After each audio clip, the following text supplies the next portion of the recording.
All right.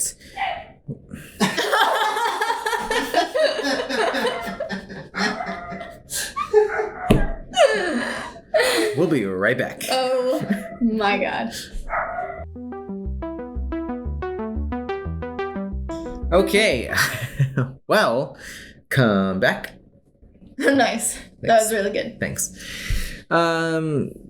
To give you a little insight into our pure disdain for the world tonight, we just recorded an hour plus of this episode, and some unknown error to our knowledge destroyed the file mid-recording. We were just The audio file. Yeah, the audio file just disappeared. Ceased to exist. It would be so funny if this was the Houdini episode. I know. But much like the list items in what we're covering tonight, because I already know it, because we already covered it, kind of, and you know, it just only got through 3, technically, really. Not even 3. Almost. Did we get to 3? Mm-hmm. We're all the way through 3. Anyway, welcome to Misfits and Tidbits. This is episode 9, part 2. Part 1, the world may never see. It's lost to the world. It's lost. It's forever. I'm Ethan, and this is Junie. I'm Junie. Junie, what did you say in the... I liked it when you said it the first time. Junie Tune Balloon. Junie Tune Balloon. It's a good one. It's a good one. Tell the people once again what we are covering today. Well, I would like to say in our last our last recording of this episode, I had this whole thing where I wanted us to be more social and like have you get to know us a little bit more. So we had this whole conversation about how everyone was, but I feel like that would be a bad... Yeah, it's a bad route to go now because it's all staged. Now. Well, also, you're pissed. I'm pissed. Yeah, I'm not in a good mood now. I one more beer and I'll be fine. I'll get back into it. I'll feel it. And we have a beer on deck, so we're fine. Yes. Beer. We got a crack on deck, if you will. Crack on the deck. So tell the people again what we are covering today, and hopefully this time we make it through the full list because we got stuck a lot last night. I feel like there's gonna be a lot less banter this time though because we already did it. But to be clear, I'm not in a bad mood. I feel great. I'm just tired, very tired. So tired I feel like I might die. But I just made a cup of coffee, so we're fine. And your coffee smells great. It's very delicious. I like it. The topic that we're covering this week is the 7 wonders of the ancient world. The 8th now being our missing audio file. Yes, I feel like that goes in the modern world, but maybe it's in the pyramids. Nope, it's ancient now. It's ancient history because we're way past that. Way past that. Water under the pyramids. I know what happened. Aliens. It's got to be aliens. There's they no way abducted the file. So I hope you're as excited to cover these wonders as I am, because I actually am. I'm very because after going through it for a little bit, I now realize we had a whole discussion about like there's the modern world, the 7 wonders of the modern world, and I was wondering which list I had in my head that I always thought of as the 7 wonders of the world because I didn't know there were multiple lists and like versions of this. I now know that it's probably the modern world that I have in my head. So I don't know a lot of the items on this list, which is very exciting. Pyramids being on the list that we looked up when the 4 of us looked it up when we were curious about it. Yeah, I remember the modern world had the Great Wall of China. Yeah. And that's the one on one of my favorite series of all time, An Idiot Abroad. That's one I always tell you to watch. Yeah.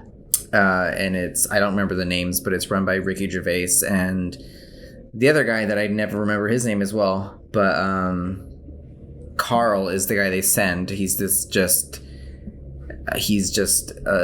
doesn't care about anything. He doesn't like anything. He doesn't find joy in most things in life. So like, what if we send this just unhappy, unamused person around? Yeah, cynical dude to just view the greatest things in the modern world. I hate things. If you guys want to send me somewhere. If you give me a Ricky Gervais level budget, then yeah. For sure. Yeah. But no, so that's one of my favorite shows, and I think those are the 7 wonders to me. Like, I thought that, but I didn't realize there were like an ancient world list. So I'm excited to learn the rest of them because we only got through a few. Well, then I guess I have to cover the ancient wonders of the modern world At some point. At some point. Yeah. But I do know a little more about those just because I did watch that series, and that series is so amazing. And also they exist today. And they exist, yeah. They obviously are still around. And as we will learn, a lot of the by a large majority of the ancient world wonders don't exist anymore. 6 of them. 6 of them. 6 of the 7, in case that was not clear. There are 7. 7 wonders of the ancient world. And with that being said, let's speed through this. Let's do it! Jesus. Yeah! I'm doing great. You're doing great. Happy you get to know us. Let's get into it. Sergio's doing awesome. He's doing all right. I'm good. Perfect. Okay. So, the disclaimer this time is going to be the same as every time. If I miss anything huge or if I get anything wrong, please feel free to email us at hello@mntpodcast.com. It has occurred to me that I've never checked that email. I was thinking about that today. I also don't check that. No. I'll check it right now. Okay. Do you have a P.O. box? air. I never got anything in the P.O. box. Yeah. We don't have a P.O. box. No, we do. Gotcha. Sergio's running his own P.O. box for us. He didn't even tell us. If you guys want to send What me is money, that noise? is there a train around here? That sounds like a it's train. motorcycles. Motorcycle. I was like, what is happening? Literally the end of the world on camera. I won't check the email. I can't check the email right now. If you have written anything to us in our email in the last month and a half, we did not see that. We will see it after this episode. I'm going to check that for sure. Yeah, so sorry, and we will be better about that. This is our first podcast. It's our, We also, do several things outside of this, like play video games, nap excessively. But that's just this week. Normally, we also run our daily lives, and we were raising a small young lad named We're Finn. almost at double numbers on the amount of podcasts we've done. We're almost double digits. Well, I mean, we are now technically with this second version of the episode. We've now done double digits, but all that aside, let's get into these wonders. All right.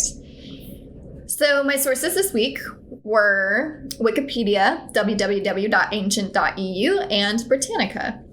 Also, I copy and paste a lot, and I don't know if I have to give my sources, but I always will. No, I think it's just it's nice to give sources to cite your sources. It's just something you learn. And before we officially get into number 1.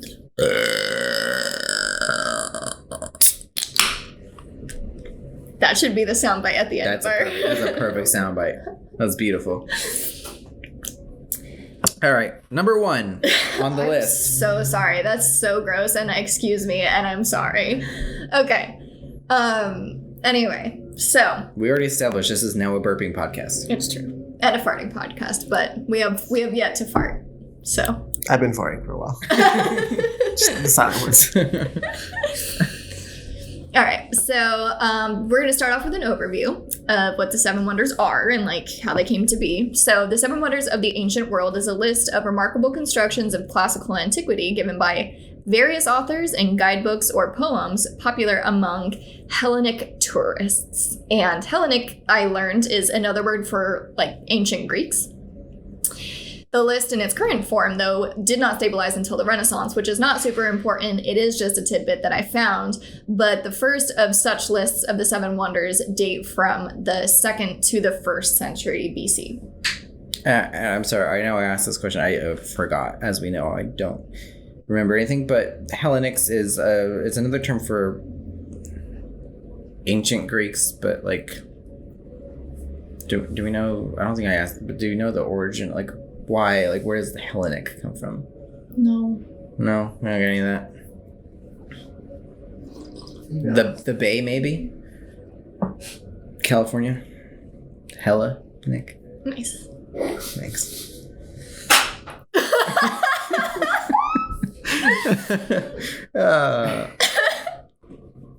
I'm proud of that one.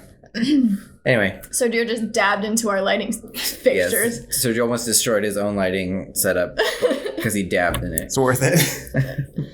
So the original list inspired innumerable versions through the ages, often listing 7 entries. Hold on, I will not belch this one. Do it. I'm so sorry. But we talked about this in our last recording, which we'll say a ton, but I'll just keep repeating it and I'll stop prefacing it. But so there, like, as we talked about before, there is a 7 wonders of the modern world. Excuse me. And there have also been 7 wonders of just various things. People can use it in their blogs and stuff, 7 wonders of mac and cheese or whatever the fuck. So, yeah, this is just this is the origin of those lists. I'm going to make a 7 wonders of vegan mac and cheese list. Oh, yeah. Starting with? Rebel. Mac and cheese Rebel, for sure. I mean, the sage mac and cheese pizza is pizza. The mac and cheese on the pizza, though, is so fire. Yeah, it's good. So, I mean, that's number 2. Do they offer that as a mac and cheese plate? They do have a baked mac and cheese. That does sound good. Yeah. There's Finn chiming in again. He says, hell yeah, mac and cheese is dope. Let's make that list, fam. He's saying, haven't you people ever heard of opening the goddamn door? to his little pen. He wants to get out of his crate. Oh. Panic at the Finsko. Finsko. Nailed it. All right. Continue. Of the original 7 wonders, there's only one that remains relatively intact, and it is... the pyramid, the Great Pyramid of Giza. Yes. It is the oldest of the ancient wonders as well. So it's the longest standing. Because it was on it's on both lists. So it's on this list and it's still on the modern list. Yes. But it was constructed first. Got it. Undefeated! Of all of He's a soldier! Sorry to gender the Great Pyramid. I said he's a soldier, and that's, who's to say? We'll let the pyramid decide for itself. Well, this is the male. This is the female. Is that a real thing? I'm not seeing. Turn your mic on if you're going to talk to us. All right. So, the 7 wonders in no particular order are the Great Pyramid of Giza in El Giza, Egypt, the Colossus of Rhodes in Rhodes on the Greek island Rhodes, the Hanging Gardens of Babylon in Babylon near present-day Hilla Babel province in Iraq, the Lighthouse of Alexandria in Alexandria, Egypt, the Mausoleum of Halicarnassus in Halicarnassus,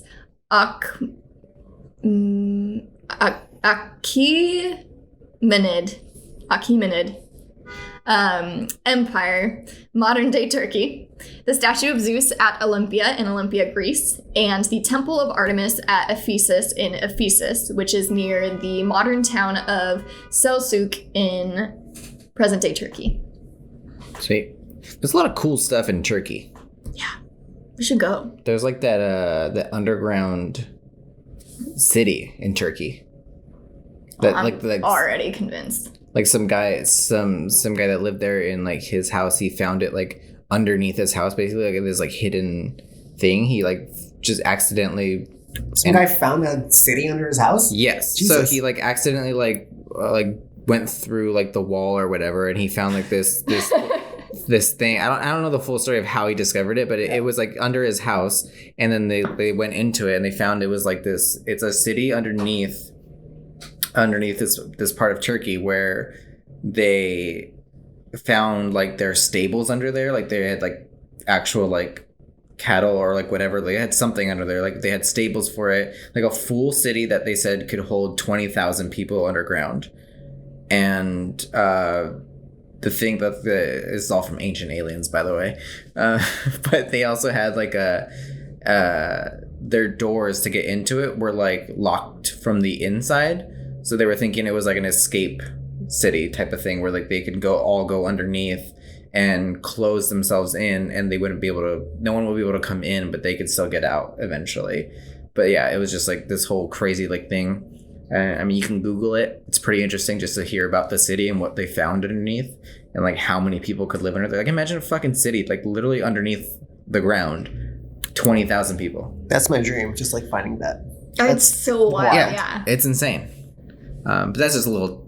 Yeah, we should go to Turkey someday. I love As Above, So Below, the movie, just because like the whole like finding shit is.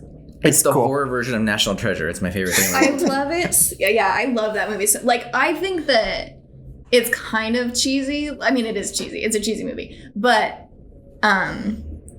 it's so fucking cool. Like them just finding everything Absolutely. and like just going deeper and deeper and deeper, and then the ending of it is like National Treasure. Yeah.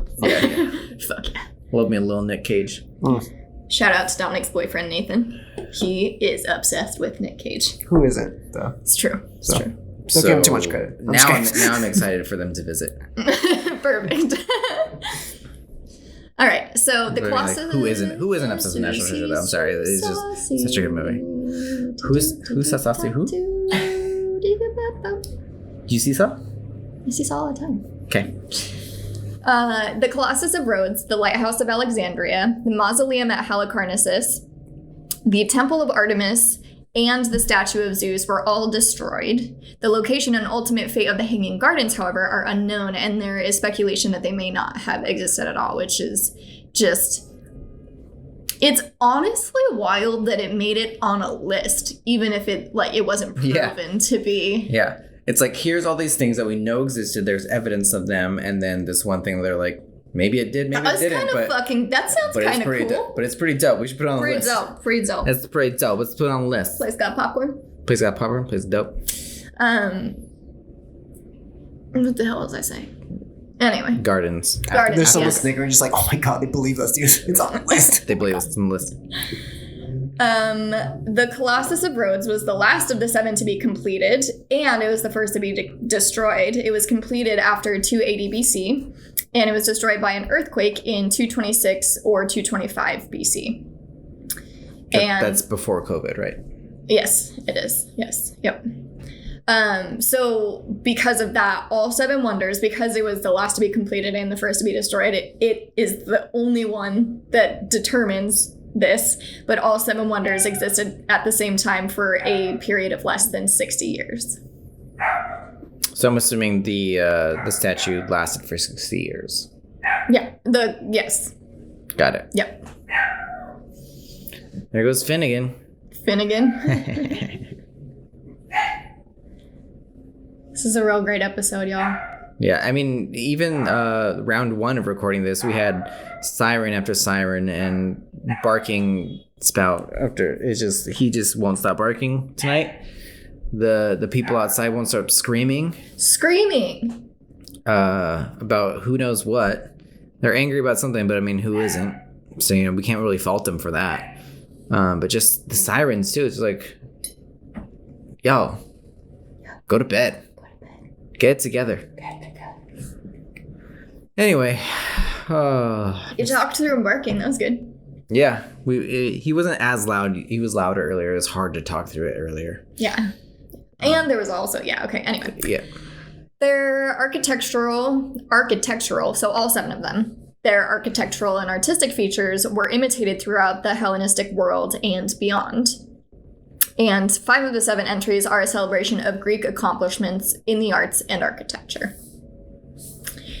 The Greek conquest of much of the Western world in the 4th century BC gave Hellenistic travelers access to the civilizations of the Egyptians, Persians, and Babylonians, which is how the Greeks found all of these other ancient wonders that weren't in Greece exactly. Got it. And impressed and captivated by the landmarks and marvels of the various lands, the Greeks documented them, and instead of wonders, they spoke of themata, which means sights, or in other words, things to be seen. What is that word again? Themata, Theamata. Yeah, I was trying to clarify if it was you were saying like the mata or like themata. Themata. Yeah, themata.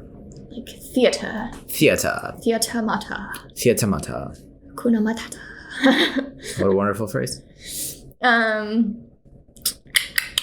The list was meant to be the ancient world's counterpart of a travel guidebook. So, really just like they documented like all of the sites to see if you come to the Western world. If you come to the world, see these things. This is our proof of aliens. They documented the sites to see. It was for the aliens. They're like, yo, space nerds. Space nerds. What up? You want to see some shit? We got 7 of them. We got 7 shits. Check out this bronze statue. You can fly across the universe. Check out this statue we made. Check out this big ass metal dude we made. And then their ship is just like the size of Iraq. It wasn't an earthquake. The aliens went to go see it and they accidentally knocked it. They ran into it and then it they just fell. landed. Yeah, they're like, oh fuck. Where's the statue we're talking about? Oh, it's Like, under what are you. the coordinates? They put it in and they accidentally just ran right into it. They're like, they got to the coordinates exactly and nailed it. So we just solved how that statue was destroyed. This is actually a whole episode of Ancient Aliens. That's actually in my notes. It says it right here. Facts. Fucking history dot government. All right. / beer. / real. Oh. / real. For real. All right, so it is like all of a sudden 1 billion degrees in here. It's because I just started drinking coffee, so now my heart rate's up. The coffee's hot. Let's I'm go! wearing layers. We're hot. All right. I don't know. All right. Are we ready for the first of 7 ancient wonders? Yeah. Finally. All right, so this, if you missed it last time, is the Pyramid of Giza. It's beautiful.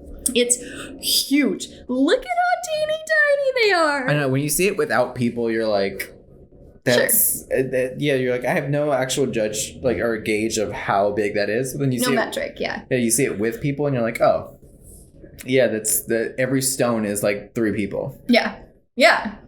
It's insane. It's like each stone is the size of Brennan, but also 3 people stacked on each other in a trench coat, trying to get into People an R-rated don't know movie. what that means. Who's Brennan? Brennan is a very wonderful, delightful human being that we love very much, and he is also very tall. He is 6'7". Yeah. Damn, he sounds nice. Yeah. He's nice. Anyway, Is he single? No. Oh, never mind. He's with me. Another one bites the dust. The pyramid is the oldest and largest of the 3 pyramids at Giza. And the pyramid complex itself borders present-day Giza in Greater Cairo, Egypt. I have a question. Yes. Were they built around the same time? The 3 pyramids?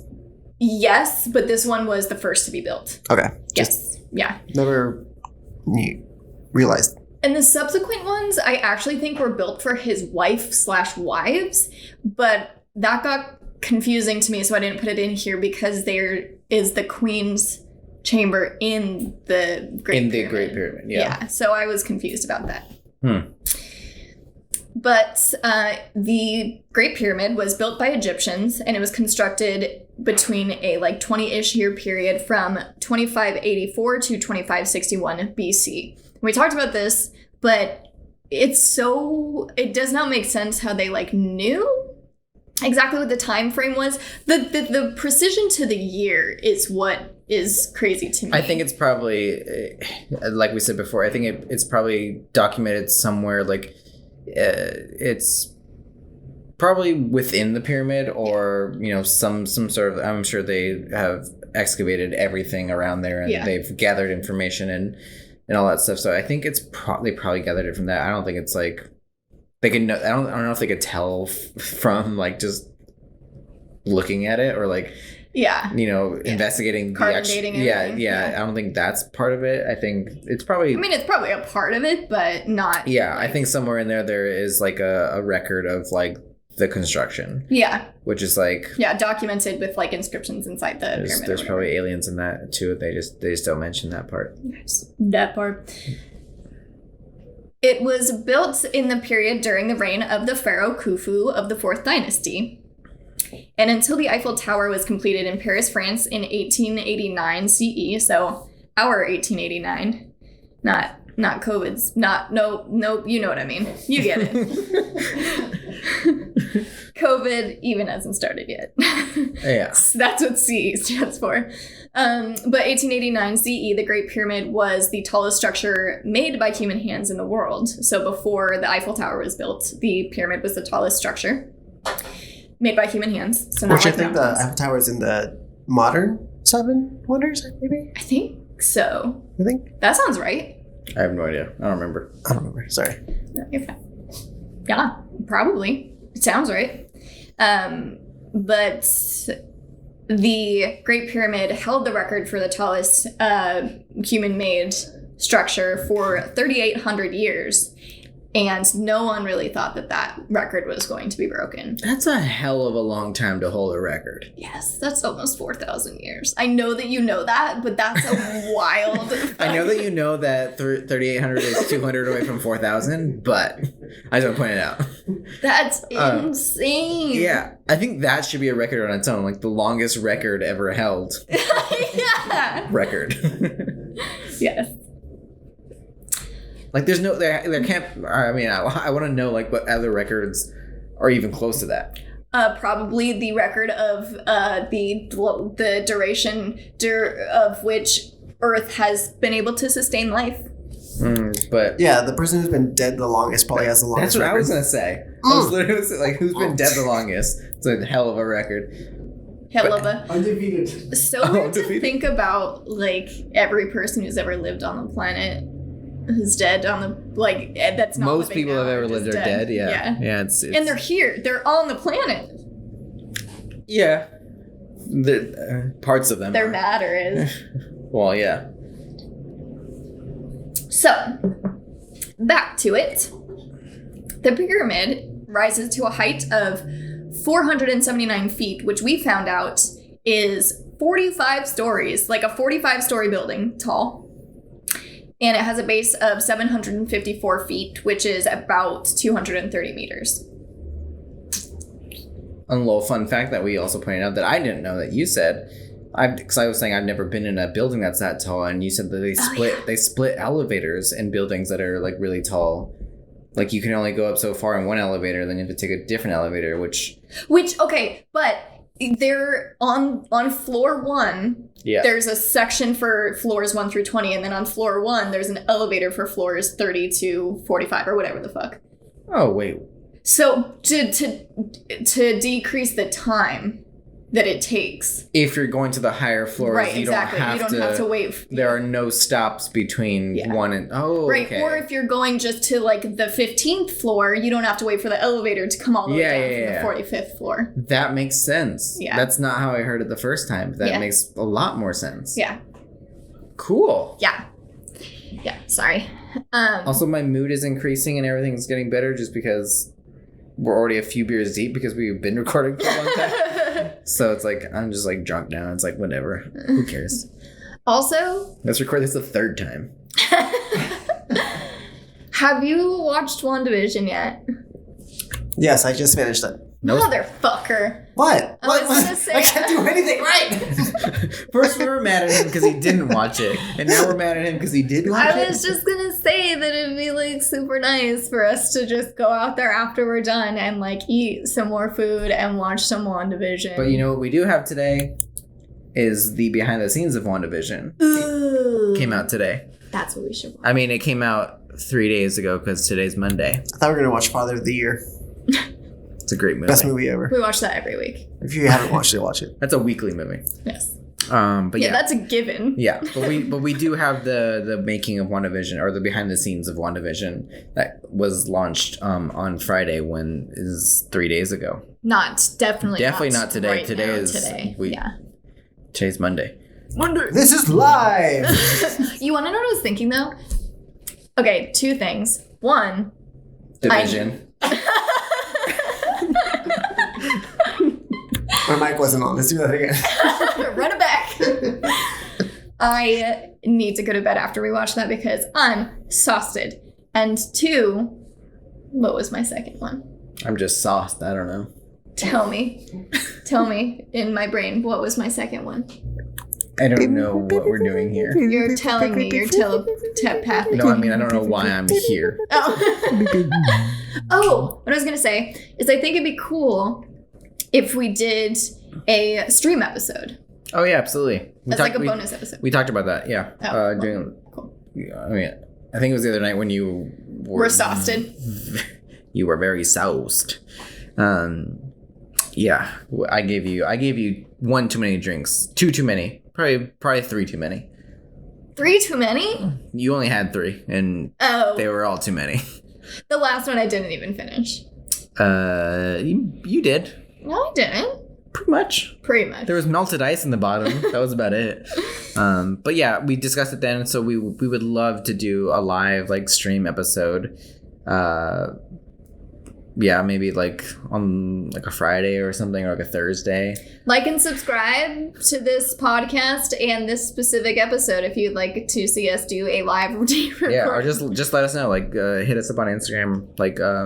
For sure. All that stuff. Just contact us and be like, yeah, we would love to see and hang out with you live. And I think that'd be a really cool thing. Also, a bunch of my friends and people, peripheral friends, extended people that I don't talk to that often have been following our podcast. Mm-hmm. And I just want to say thank you all if you actually listen. Even if you don't, I'm super grateful for the support, and I think that we both are. And yeah, you absolutely. don't I feel like these people specifically don't have an obligation to follow us, and they're just doing it to be supportive, and I'm just really grateful for y'all doing that. So yeah, I mean, I'm grateful for everybody that that's awesome. For sure. Yeah, I mean, and then a ton of you that I don't even know or whatever. Neither of us know are following and stuff, and that's really cool. Yeah, that feels good. That feels organic, and maybe this is going somewhere and means something. Maybe it means something. All right. It means we're all dummies and we're all learning more. We're all learning more. We all learn. Facts are fun. Facts are fun. Fun facts.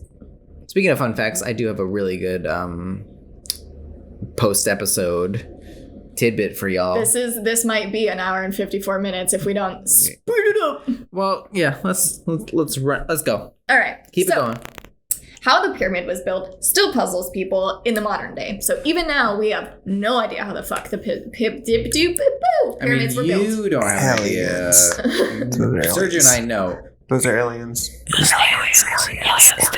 Aliens. Magic powers. Also, look at our microphone's hat. Yeah, we got our microphone a sweater. Sweater. A sweater. I think it was there last week, but still. A $4 Christmas sweater. But it is estimated the Great Pyramid at Giza is estimated to weigh approximately 6 million tons and consists of 2.3 million blocks of limestone and granite, some weighing as much as 80 tons. I carried a 5-pound printer from the car to the apartment today, so I'm pretty sure I could lift. Yeah. You could have probably built it. I could have built it. You could have built Rome. Give me 24 years. Okay, dude. I don't even think you could build a pyramid with the printers in 24 years. If you give me the amount of printers that are the amount of blocks of that pyramid, 20 years probably. I'll 3D print a pyramid. All 3? 3D printed. Oh, 3D printed. Wait, what? He said he will 3D print a pyramid? The pyramid, yeah. Oh. It's a new wave.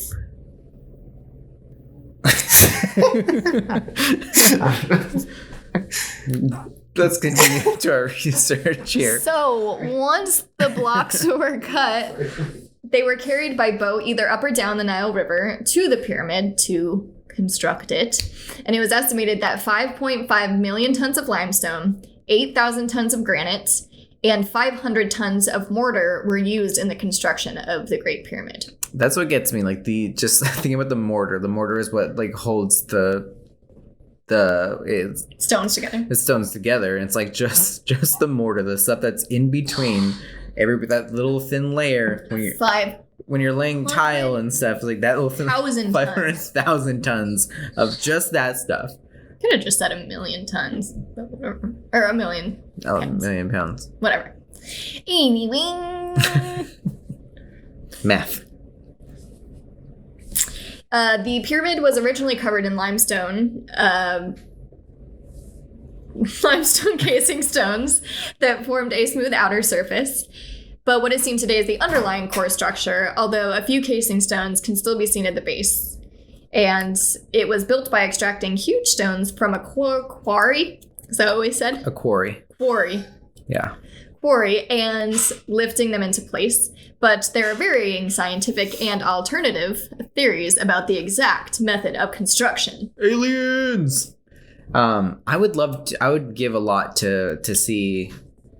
Also, Sergio, when you hand me this new beer, please take my old cans away from me. Thank you. Nice cans. You want a ladies proper crack?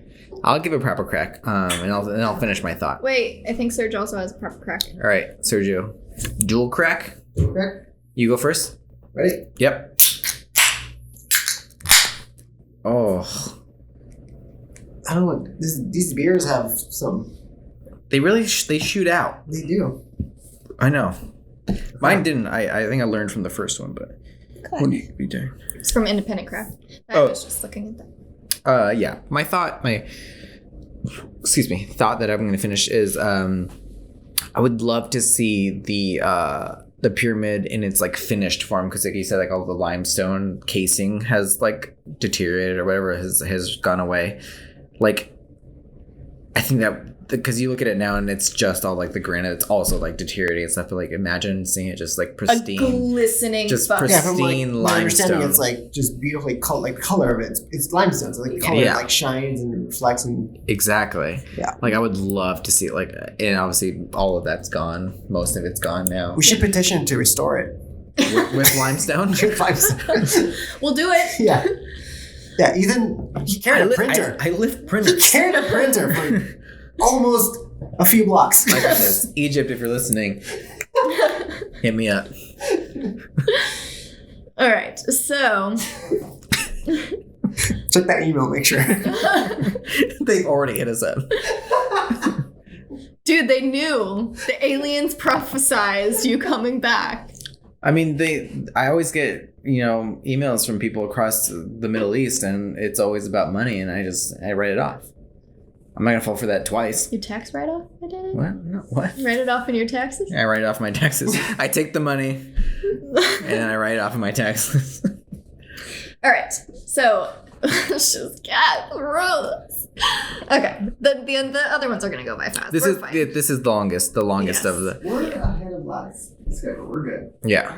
We are 2 minutes ahead of last time. That's a lot. And I have a lot more to go. Let's go. All right. So, nearby workers' camps associated with the construction at Giza suggested that it was built instead by 1,000 of conscript laborers, which I don't know what conscript means, but I think it means just like volunteer workers. But it was also speculated that, and this might be what conscript means also, but it was also speculated that the pyramid was built by slaves, which is, that it's whom it was built by, but still not how it was built. A modern construction management study in association with Mark Lenner and other Egyptologists estimated that the total project required an average workforce of about 13,200 people and a peak workforce of roughly 40,000. What?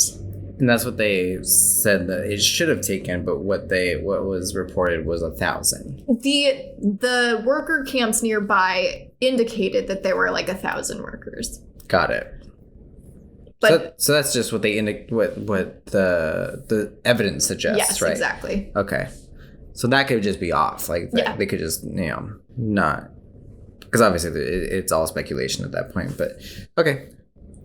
What were you looking up to? I was looking at conscription. Oh, what is it? So I looked up the definition of conscription, And it's compulsory enlistment for state service, typically into the armed forces. So it is enlistment. So it sounds voluntary. Yeah. But I don't know what compulsory. What is the compulsory enlistment? Is that script.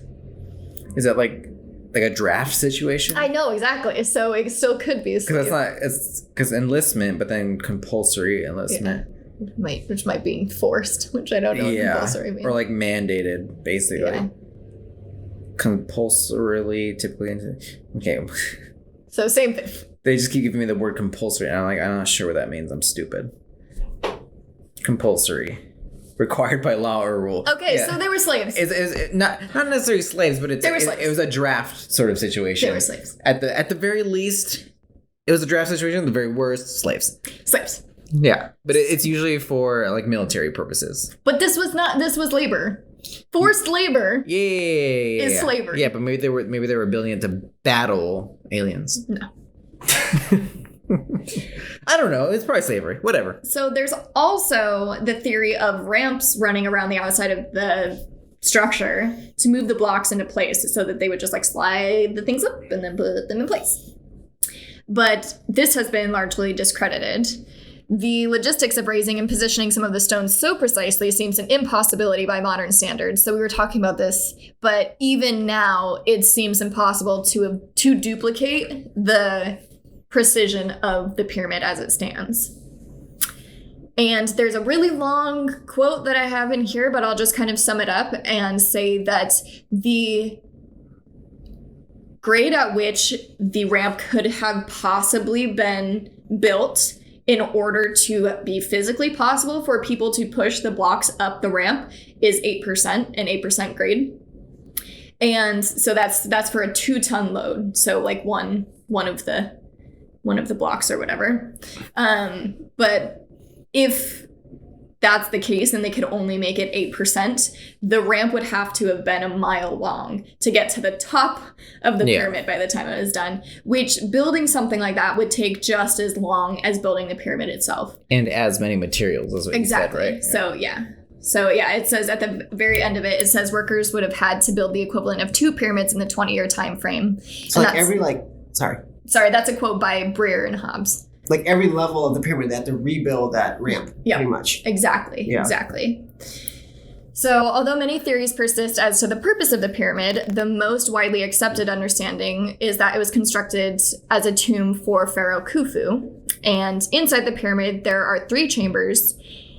One is the lowest chamber, and it's cut into the bedrock upon which the pyramid was built, and it's unfinished, and it's presumed to be unfinished because the pharaoh initially wanted his tomb to be there, but then later on changed his mind and wanted it to be higher. So the so-called Queen's Chamber and King's Chamber are higher up in the pyramid structure.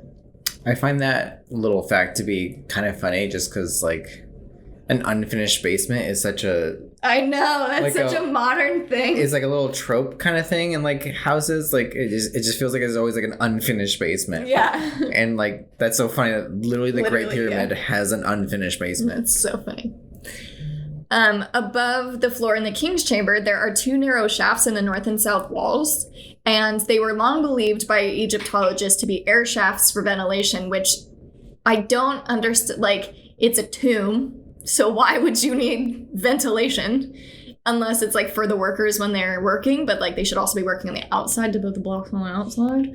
But also, sorry. Also, maybe like, I don't know. I know that the ventilation thing is probably just not a viable theory about it, but like, also like you would still want ventilation in there because I feel like, I don't know, that just like you don't want to think about like having a tomb and having it just like stale, probably.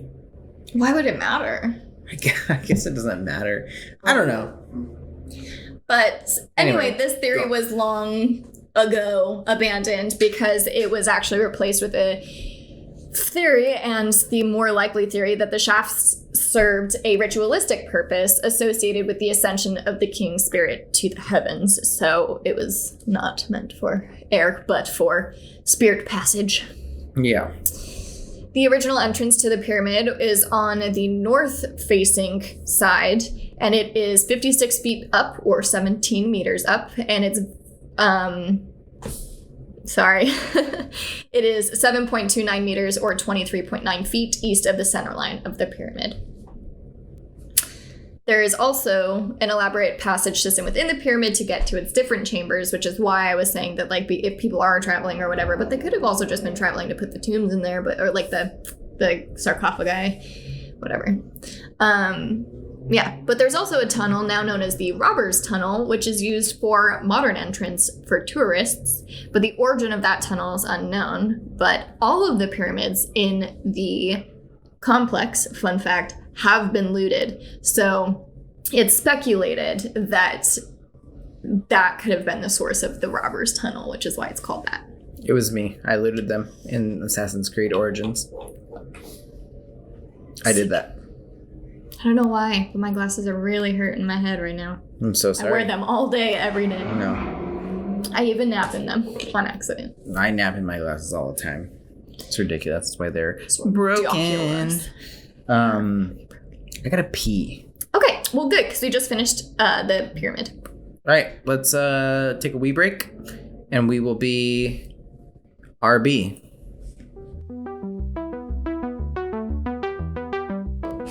Okay, we're back. Anyway, we're gonna jump in with the Colossus of Rhodes. Nice. I hope somebody was. I hope anyone viewing the YouTube video sees that I just lip synced perfectly to your words. So, anyway, excuse me. The Colossus of Rhodes the was Colossus of Clout. yes was Sandlot. Anybody? no All right. Sorry. was a huge iron and bronze statue of the Greek god Helios. Shit. I have another one of those stuck ones. Those burps. Burp session.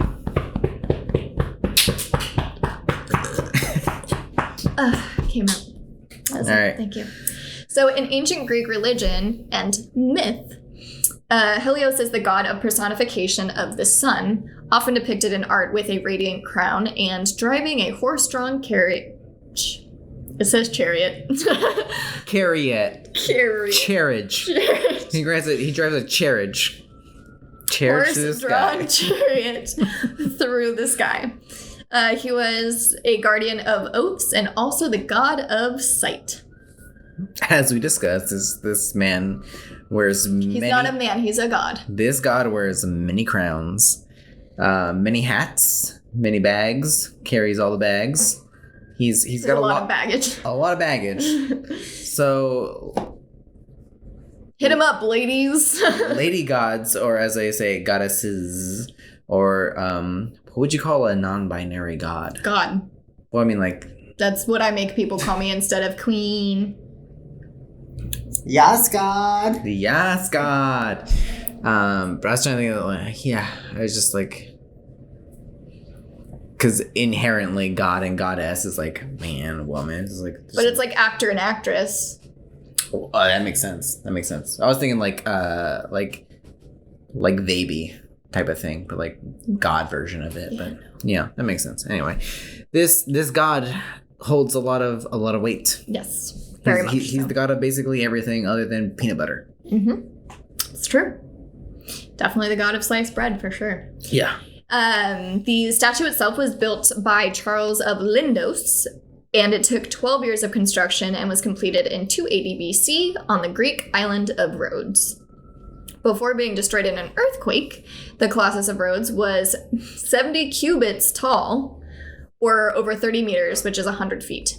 Tell me again what a cubit is. That made it the tallest statue of the ancient world. So a 100-foot statue. But a cubit is the length from the tip of your thumb to your elbow. Is that what it was? Something like that. Like, yeah, it was some ridiculous, like, it had something to do with like the index finger to the thumb to the elbow. It was like a foot and a half or something. Yeah, but then, yeah, the standard one was a foot and a half. So yeah, but it's like so weird to think that there was a measurement based off of somebody's once somebody's like measurement on their own body, and they're like, yeah, that's yep, that's everyone this cubit this Cube this right here. Cube this right here. Nice. If you're gonna measure something, call me. I'm your person. Cubit, wake up. We gotta measure something. Come over here. Come on, dude. There's a statue. This guy needs to know how many cubits it is. Get up. Come on. So, ancient accounts differ to some degree in their explanation of the construction of the statue. So, some describe the structure as being built with iron tie bars to which brass plates were fixed to form the skin. So, we kind of deciphered this last time as being like the structure, like the skeleton basically of the statue was built with iron bars, basically just like structured out, and then they put bronze plates on top to form the like skin to make it look bronze.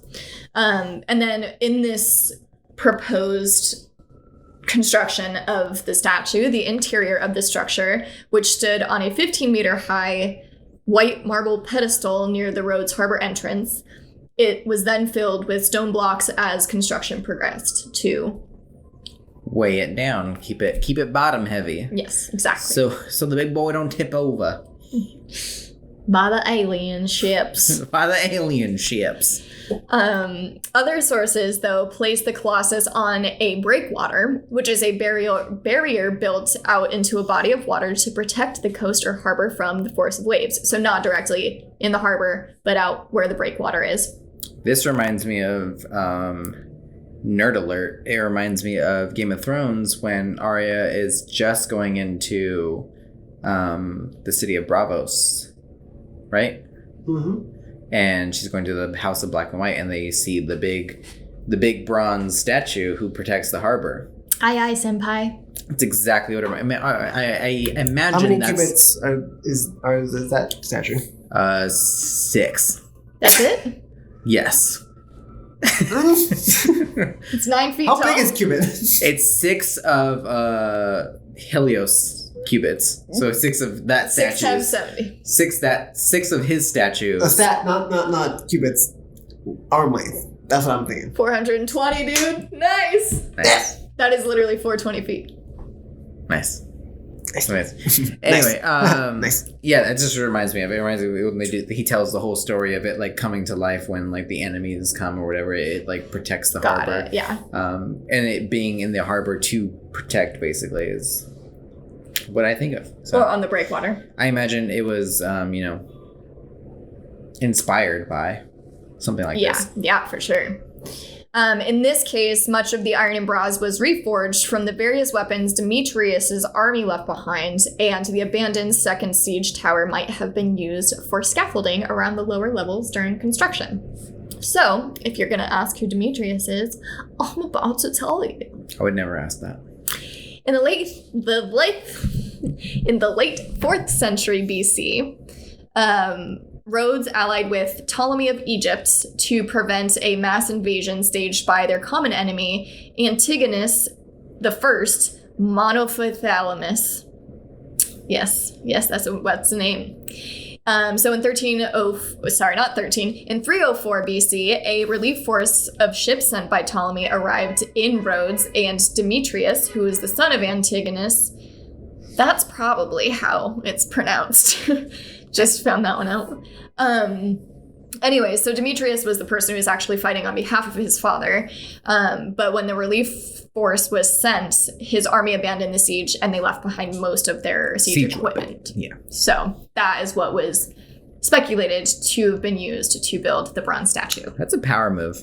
Truly. To use the equipment that was made to, destroy you to protect you. Yeah, exactly. I like it. Since 2008, a series of as-yet unrealized proposals to build a new Colossus at Rhodes Harbor have been announced, although the actual location of the original monument remains in dispute, so they haven't started breaking ground on it because they need to figure out where they're going to put it, which seems pretty fucking arbitrary to me. Yeah. Just get her done. Okay, I'm so sorry. I know that we've only been doing this for like 10 minutes. I really do have to pee. I'm so sorry. I know I should have gone. Okay. I should have gone. Oh, another wee break. We'll be right back. Count us out.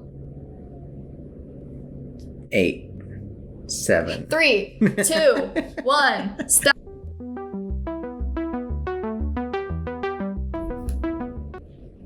Should we do it? Mm-hmm. Hell yeah. Oh, Hell yeah. we're back. We're drunk. I'm sober. I'm sober. I'm I'm also caffeinated. sober. I'm also sober. And caffeinated. What does your mug say? I can't see that far. It says, taking on the old boys club. Shout out to... They have a really clever... Sarah Kuda. Yeah. Yeah. Sarracuda. Yeah, that's what it is. Anyway. Such a great yeah, shout out to them for the amazing mug. Gifted to the Junie from the Old Boys Club. This boy right here. But I be taking it on. You be taking it on every day. Or damn day. I mean, I wouldn't consider it so much taking on as destroying it. It's more conquering than it is taking it on. They don't stand a chance, really. It's true. Yeah. Y'all don't stand a chance. We don't. We really don't. We really don't. We're inferior in every way.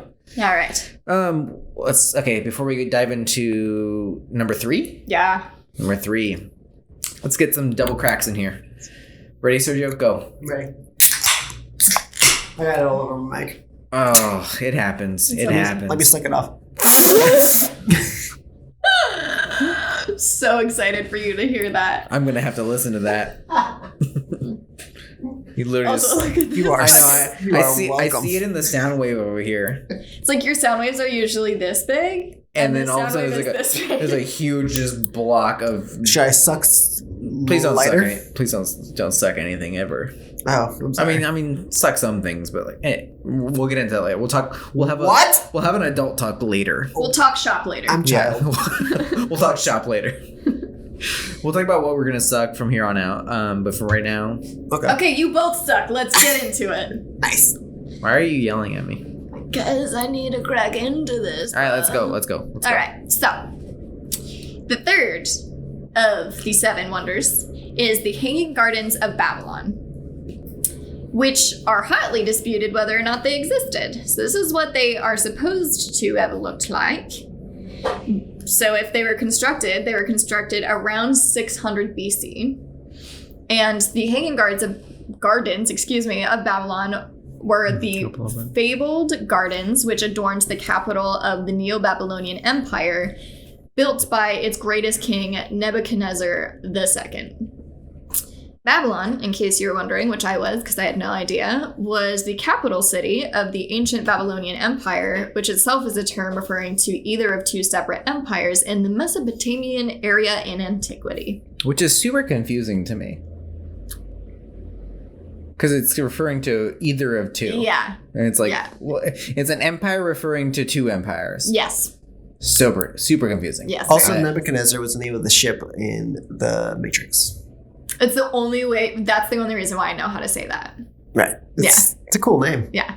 It's a very cool fact. Yes. I did not know that. Near present day Hilla Babel province in Iraq. That's where Babylon was.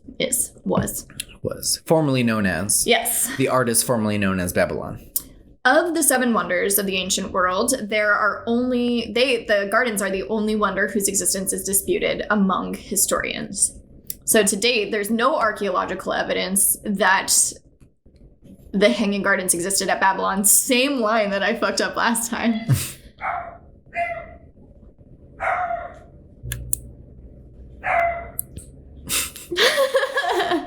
He's correcting you. That's what it is. That's true. Yeah, fam, we got it. No, we corrected it. Yes.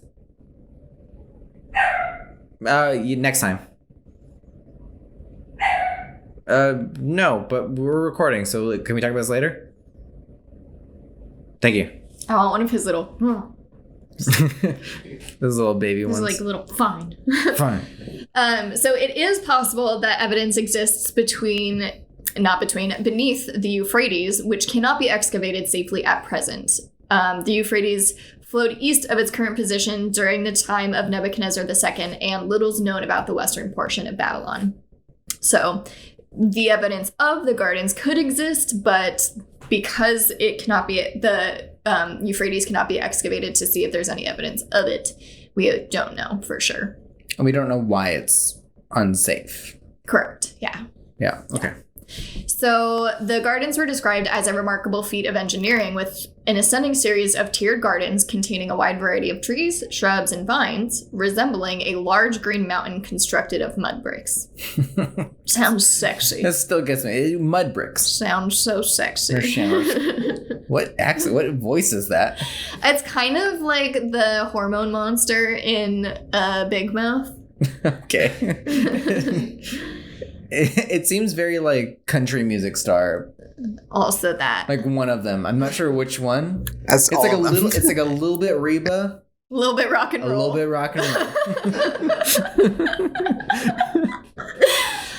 Anyway, the gardens as depicted in artworks featured blossoming flowers, ripe fruit, burbling waterfalls, and terraces exuberant with rich foliage. Burbling.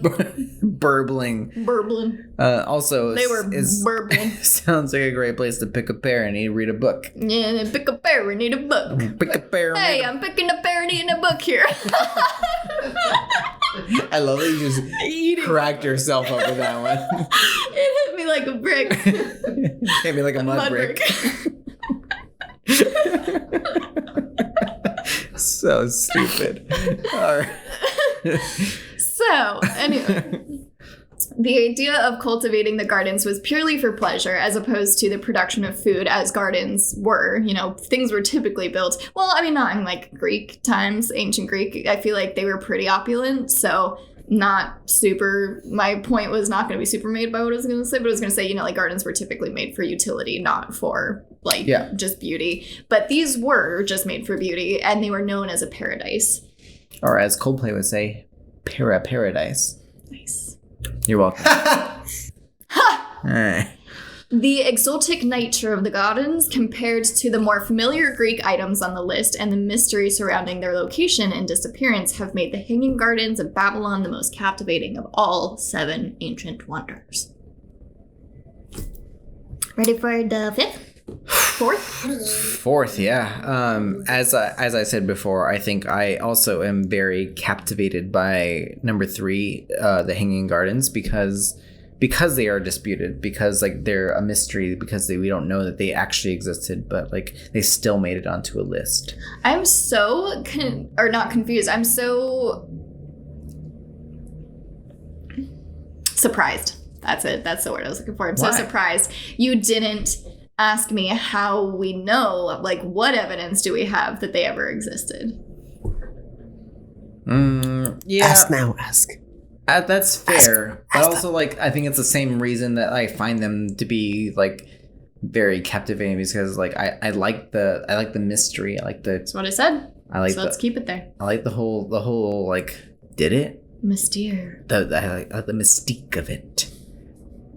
You know. Mm-hmm. But if you wanna discuss it, I would also. Nope.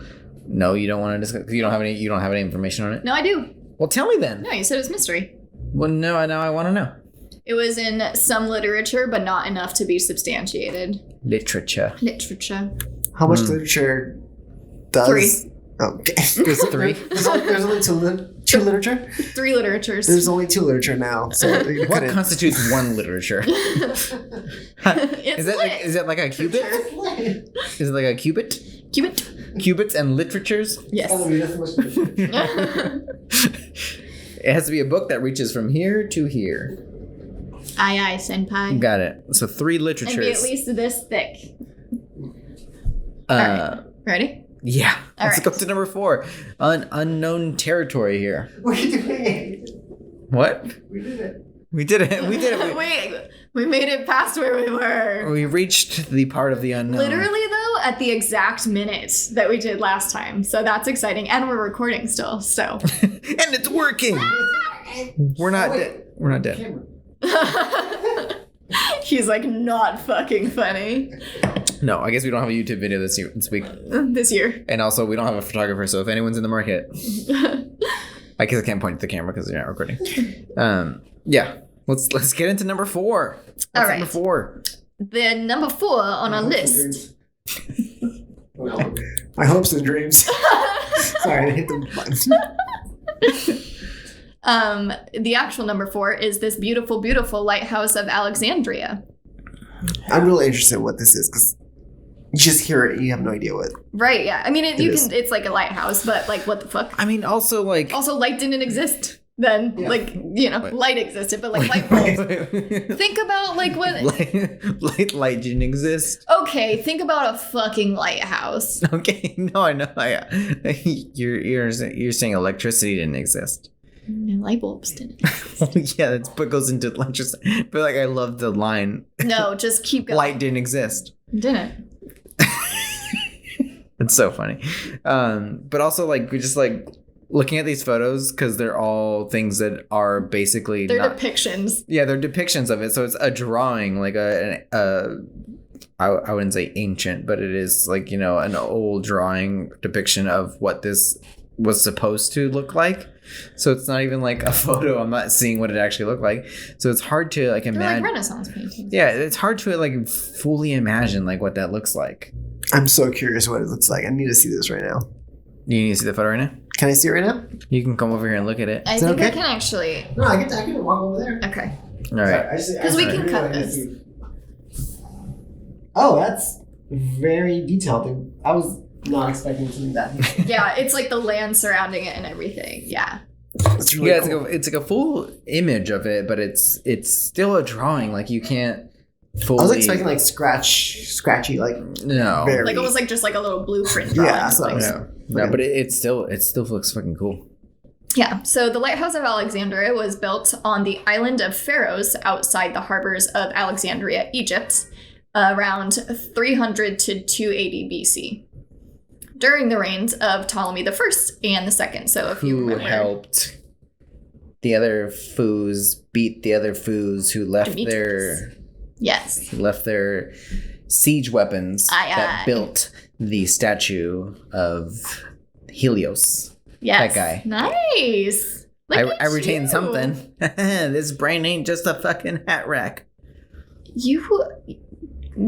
I'm so impressed. Like, I know that this sounds condescending. I heard that twice in the last couple hours, though. So I mean, you like have drunk brain and everything, and you still remembered all of that. But here's the problem. So when we usually start recording, I'm usually like 1 to 2 beers in, and that is when my brain is at its worst.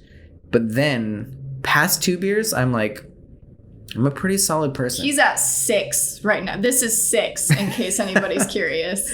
So right now I'm like peak brain right now. Because it's like all the cloud is gone. There's no anxiety, there's no anything that's like clouding my judgment. I'm just like I'm pure brain right now. All right, build me a pyramid. What's up? Build me a pyramid. I'll wait for my alien contacts to get back to me and then we'll build them. But yeah, so usually when we're recording, I'm literally the dumbest I've ever been because I'm like a couple beers in, and that's the worst part. Anyway, I retain that, and I'm very happy about it as well. Yeah, no, I'm super. Yeah, that's fucking so good. I feel like my research is going somewhere, going the distance. Let's just record every episode twice. Yeah. So the lighthouse has been estimated to be at least 100 meters or 330 feet tall in overall height. And for many centuries, it was one of the tallest man-made structures in the world. But that doesn't equate because of the pyramid. Because it was built after the pyramid. Yeah. Right? Exactly. Well, maybe that part of the world didn't know of the pyramids at that time. Maybe. So maybe it was deemed one of the high. Well, I mean, this is one of the higher structures, not the higher structure.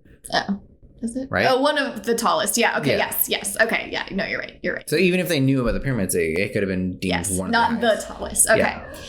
Anyway, so how did they light the lighthouse? So as you could see in the picture, there's actually a fire that was likely burning oil. What are you talking about? What? What are you talking about? Aliens. It was aliens. Aliens lit the lighthouse. All right, let's go to number 5. No! I want to learn more about the lighthouse. Then stop talking shit. I wasn't. I was mouthing shit and you just wanted to call me out. No, you were whispering.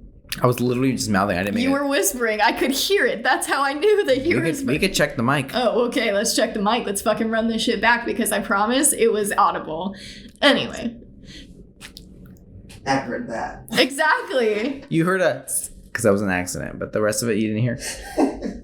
So, a fire, likely burning oil as wood was scarce, was kept at the top of the tower to make it visible at night. Mm-hmm. And this is largely debated because the earliest references to the lighthouse in the works of ancient writers make no mention of a light at all, which it's like, okay, so it's not a lighthouse. So it's just a tower. Yeah.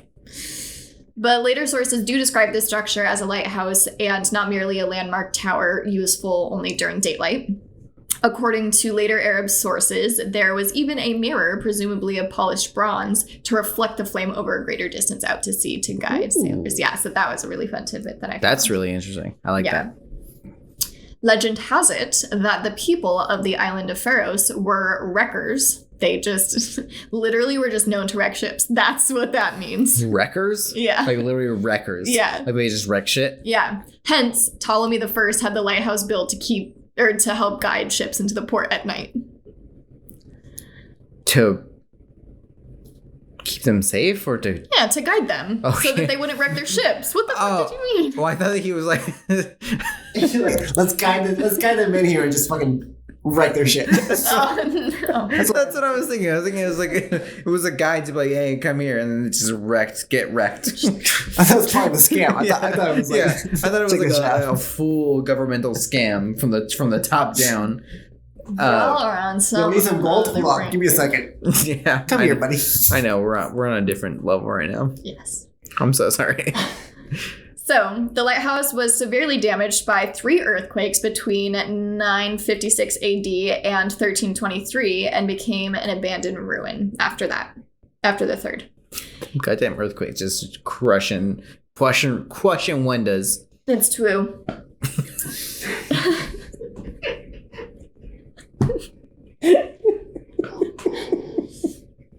Okay, let's keep going. The lighthouse was the third longest surviving of the ancient wonders, after the mausoleum of Halicarnassus and the extant Great Pyramid of Giza, surviving in part until 1480 when the last of its remnant stones were used to build the citadel at Cape Bay on the site.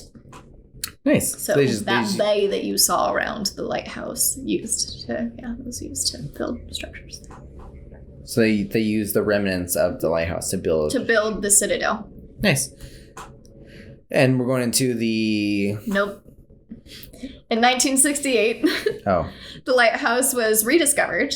The United Nations... So this is like how did they know it existed? Yeah. In 1968, the lighthouse was rediscovered. The United Nations Educational, Scientific, and Cultural Organization, or the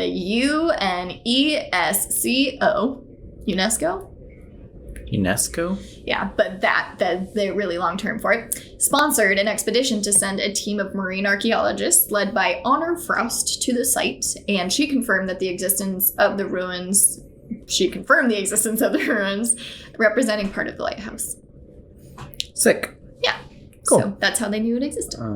But you did mention the next item on the list just now. Yes, because I said that the mausoleum of Halicarnassus was the only one to live after. And that's why I thought you were about to go into it, but we had to get a little last facts. Yeah, last facts. Last tidbits.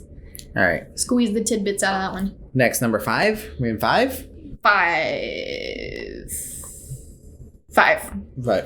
All right, so number 5. The mausoleum at Halicarnassus of... Nope.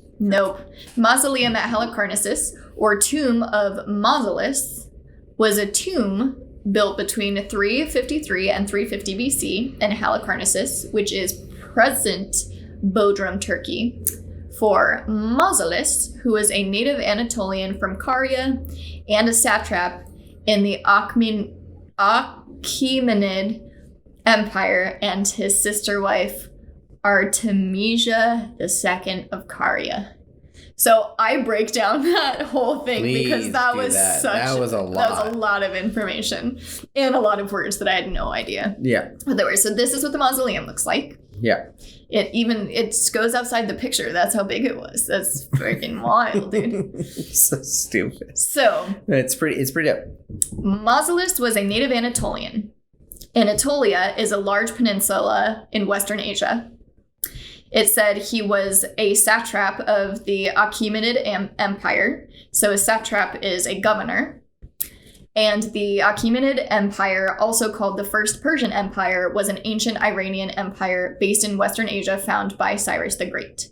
So the mausoleum was built for Mausolus and his sister wife, Artemisia II of Caria. And there was a link to sister wife in the Wikipedia article, and I just had to verify. It's fine. Even breaking it down is like, it's rough. That's a lot of stuff. That's a lot to take in there. Yeah. So the structure itself was designed by the Greek architects Satyros and Pythias of Priene.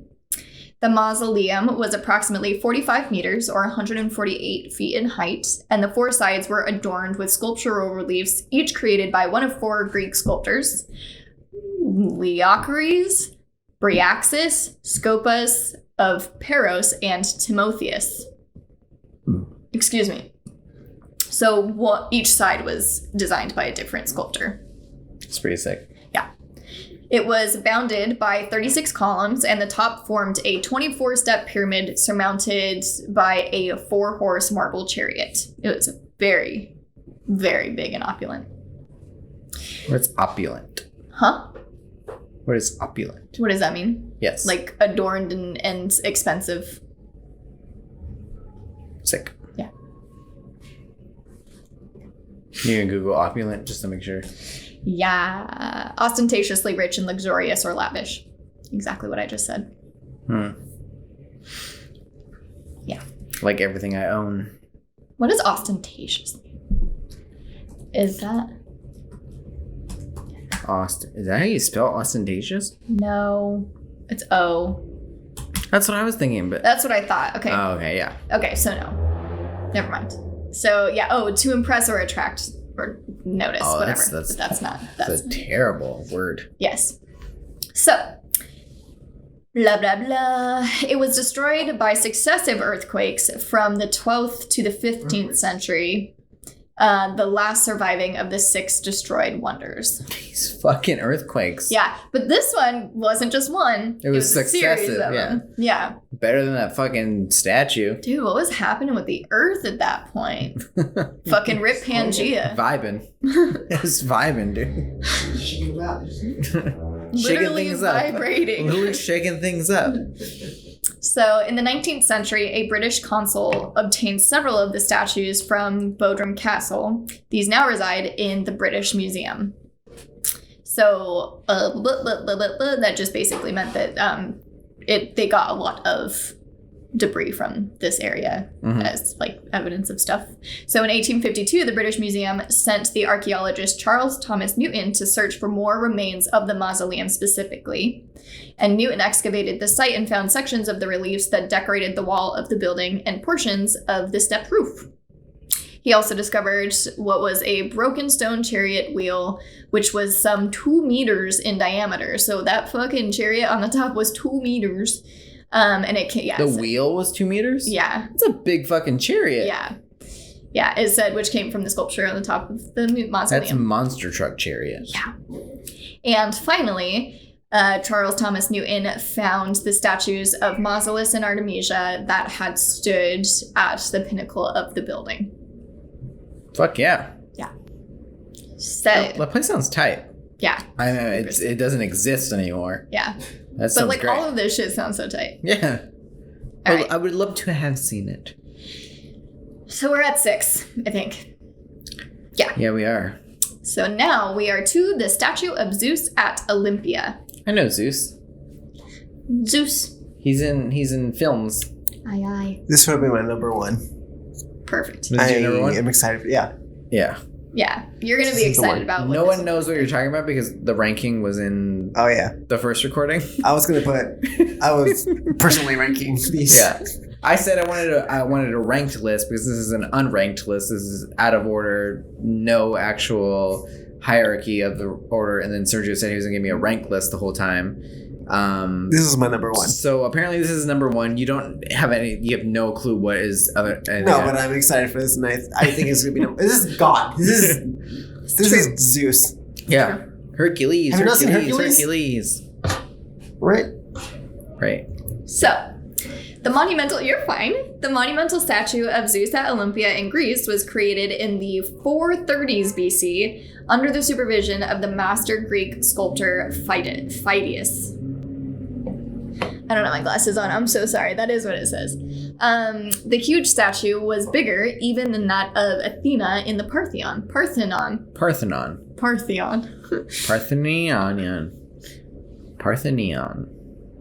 Which I do not have the measurements of her, but I do have the measurements of him. That's a famous sculpture, right? Yes. So I think that's why it's referenced, right? Yeah. That makes sense. In the 5th century BC, the sanctuary of Olympia reached its peak of prosperity, and a massive Doric 6 by 13 column temple was begun circa 460 BC and completed in 457, so that 3-year period, and it was a temple to Zeus. It was designed by Libin of Elis, and it was the biggest in Greece at the time, measuring over 20 meters in height, 64 by 27 meters along its sides, with columns 10 meters in height and 2 meters in diameter at their base. Damn. So those are approximations, just so everybody knows. Yeah, but it's pretty fucking massive. Yeah, just fucking huge. So the statue of Zeus was a giant seated figure about 12.4 meters tall, which is 41 feet. And it was erected in the temple of Zeus. Zeus was the sky and thunder god in ancient Greek religion, who ruled as the king of the gods of Mount Olympus. I mean, that's it? Sky and thunder? Helios had like 27 and all oaths. Yeah. We stress all oaths. All oaths. Like, you say he only handled oaths. If he only handled that, how many oaths are made in the world? There are oaths made every day. He handles all of them. That boy carried the world on his back. Yeah, we didn't have the power of thunder before being with him. You know? It's all about the power. It's fair. It's a fair argument. I got the power of thunder in these thighs, so. I carried a fucking printer today. These arms are built for world domination. You are a Greek god. You know what? We just discovered. Yeah. I'm not Greek, but I am a god. I mean, the bar's set pretty low at this point. Just Sky and Thunder? Just Sky and Thunder? That's it? Oh, I carried a printer. I got a new list of 7 wonders. I carried a printer and paper. Come on. You didn't say paper. Hold on. Like a ream. A full yeah. ream. A ream of paper. Hold on. I watched enough of Office. That's a lot. Yeah. It's 500 pages. I thought it was 200. Yeah. I guess I didn't learn anything. I got the reference. That's good. It's funny. Anyway. I just blacked out. What? Nothing. We also blacked out. Yeah, Zeus. That punk ass bitch. So, you were just talking about how fucking amazing he was. No, anyway. I was talking about how amazing Helios was, because he's carrying everything. Well, at the very beginning of this, you're like, Zeus, yeah, hell yeah. Anyway, the statue was a chryselephantine sculpture of ivory plates and gold panels on a wooden framework.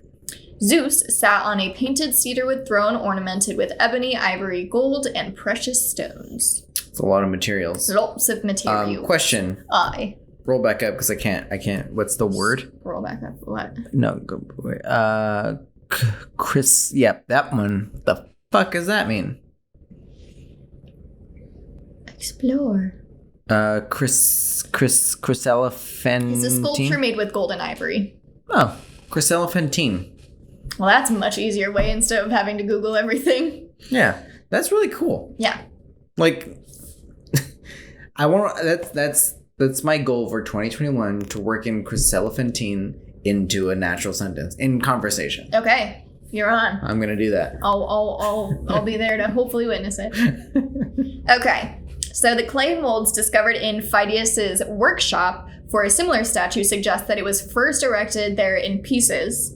The size of the workshop is exactly the same dimensions as the inner cella of the temple, so it couldn't have been erected, or it couldn't have been built in the factory place in the workshop, because it was as big as they wouldn't be able to get it out.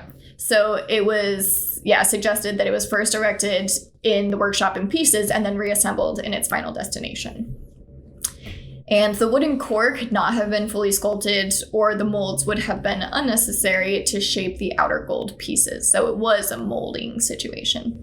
Got it.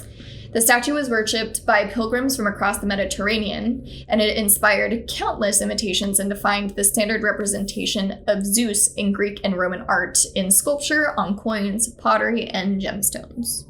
So that has to be like where every representation of Zeus came from, Yep. like to this day. Yeah, so the statue itself was lost in later Roman times during the 5th century AD, following its removal to Constantinople. It captivated the ancient world for 1,000 years and was the must-see site for anyone who attended the ancient Olympic Games. And details of the statue, are known only from ancient Greek descriptions and representations on coins. So we don't have no idea where it ended up. Yep. Wild. But the representations are like the representation of Zeus came from that statue, like what we know today. Yeah. Like everything is from that. Yeah. That's wild. Yeah. That's fucking cool. Yeah. That was like, Super what, 20 years ago? Yeah, exactly. For 20 whole years, that's where it came from? It's amazing. So, the Temple of Artemis at Ephesus is our final wonder of the ancient world. Wonder of the ancient world. No. He's back on. Of the world. It's just really hurting my head. Hurting my head. So, this temple here, very beautiful. Yeah. I have to burp again. Kel Surprise. Kel Surprise. It's a beautiful temple. Aye, That's a rendition, of course. aye. Or taken by Marty McFly on I don't know what that means. Back to the Future. Mm-hmm. How dare you? Never seen it. I don't know what to tell you. Listen. I did not know that you have never seen Back to the Future. Oh. Sorry. I've never seen Back to the Future. Jesus Christ. Okay. Add it to the list. Let's talk about this beautiful Temple of Artemis at Ephesus. Let's talk about that. It is located on the western coast of Asia Minor, which is modern-day Turkey, and was built in the 6th century BC. It was a Greek temple dedicated to an ancient local form of the goddess Artemis, and it was so big that it doubled the dimensions of other Greek temples, including the Parthenon. Damn. Yeah. Ephesus was a Greek colony on the eastern coast of Asia Minor, founded in the 8th century BC, although there had been Greek settlers in the area from around 1200 BC. Okay. The Greek goddess Artemis, or Diana to the Romans, was particularly important to the Ephesians.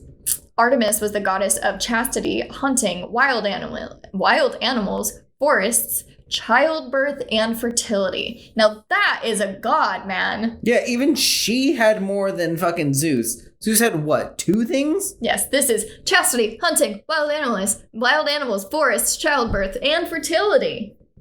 What are you doing, Zeus? Pick up the slack, bro. You're being carried. Thunder. Thunder? God, You her doing thunder? must be huge. Oh, yeah, she jacked. She carrying Yeah, this. she don't skip arm day. Or leg day. You need a full body strength to carry that much weight. It's true. Yeah. The temple became an important attraction visited by merchants, kings, and sightseers, many of whom paid homage. Is that how you say that word? Homage? Homage to Artemis in the form of jewelry and various goods. It also offered sanctuary to those fleeing persecution or punishment, a tradition linked in myth to the Amazons who twice fled there seeking the goddess's protection from punishment, firstly by Dionysus and later by Heracles. So they fled there for safety. In the 7th century BC, it was destroyed by a flood. Now, this one's so fucking funny, too. It was reconstructed in a more grandiose form beginning around 550 BC under Chersiphron and the Cretan architect and his sons. Wow, hold on. Maybe it's Chersiphron? Chersiphron, the Cretan architect, and his son Metagenes. Mayonnaise.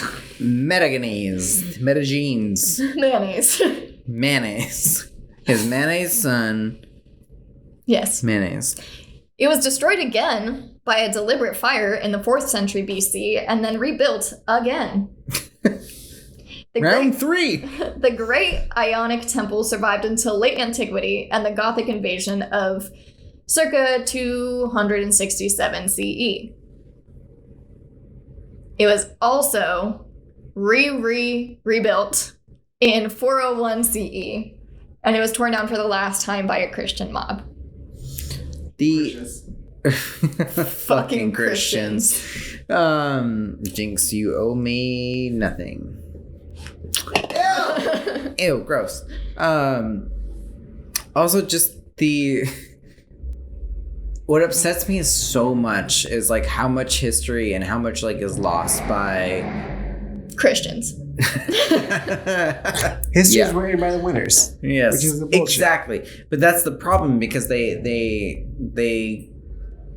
there's like the destruction of these monuments and these, you know, tributes to their own culture, and they're just destroyed by people that deem them irrelevant. And it's like, it's written by whoever had the biggest, better military, which is like exactly bullshit. And that's insane to me. That like, I mean, we have so much information about like you know, the last thousands of years. Like, we have so much that we can recover and have recovered and known about, but like, who's to say how much we literally just don't know about because it was destroyed? Yeah. Like, how much history is actually lost because we destroyed or neglected, and just like, we don't want this. We don't want this to come out. But even not even neglected, because if it's worthy of neglect by the people that deem it worthy of neglect, they destroy it because they don't want anyone to know about it.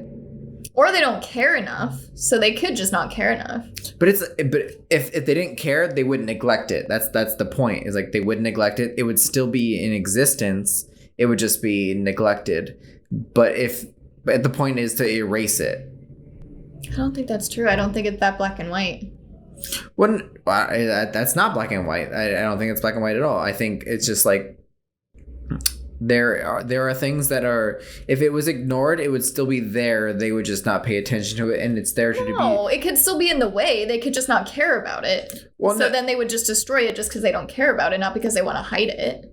Well, yeah, no, that's not what I'm saying. But like, you don't destroy things that you just don't care about in large quantities.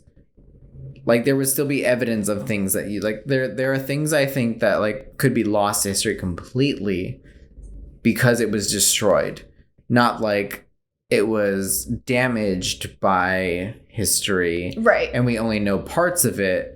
I think there are things that like were completely destroyed because they were covered up. They not covered up, it's just like they were erased because like they were like, this is irrelevant to us. Or yeah, they and history completely. So yeah. So I don't think it's or it doesn't fit like our narrative. Yes. And like, yes, history is written by the victors, and it's like, if you conquer something and you deem something irrelevant to the history, or like, yeah, any of that, that's like, I think there's probably so much history that's lost that no one will ever know about. And that's what's upsetting and like shocking to me, like to even hear about these things that like make it through like in bits and pieces where we get, you know, a little tidbit, if you will. Speaking of tidbits, I don't think we're gonna be able to get to yours today. No, we are. Like, you don't have a choice. We are gonna get to it. So then we have to hurry up. That's all I'm saying. We don't have to hurry up. Yeah, we have 20 minutes until we are out of camera roll time. 40. 40? Okay, then we're fine. He said 56, and it's 34 right now. Yeah, we're fine. Okay, go ahead. No, I just think like, yeah, that was my whole thing.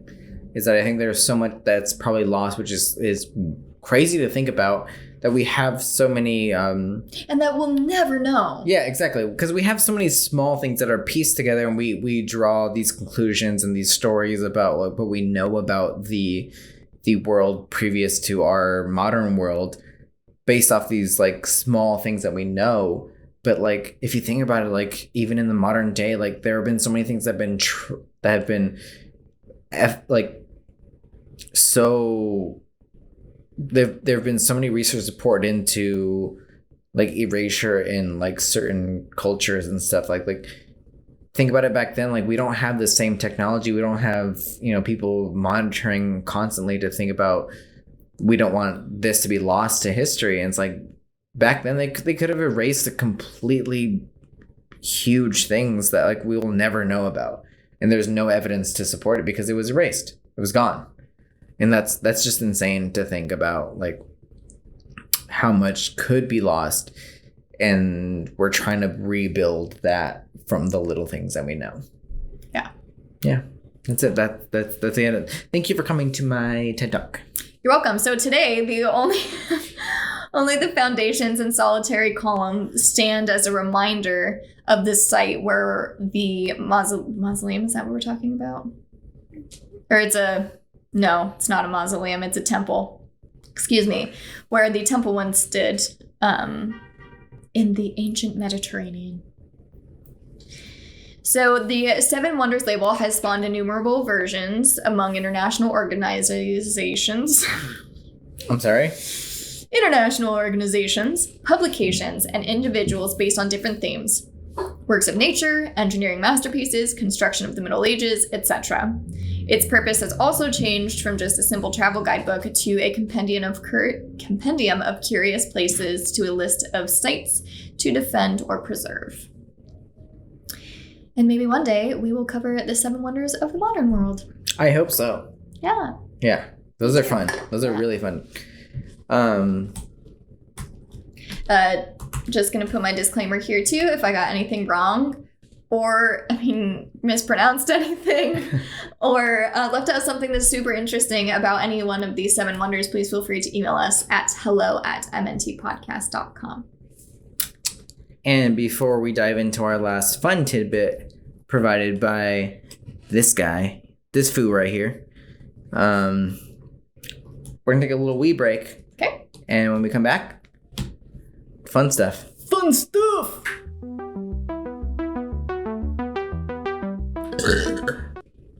Burp, and we're back. And all right. burp.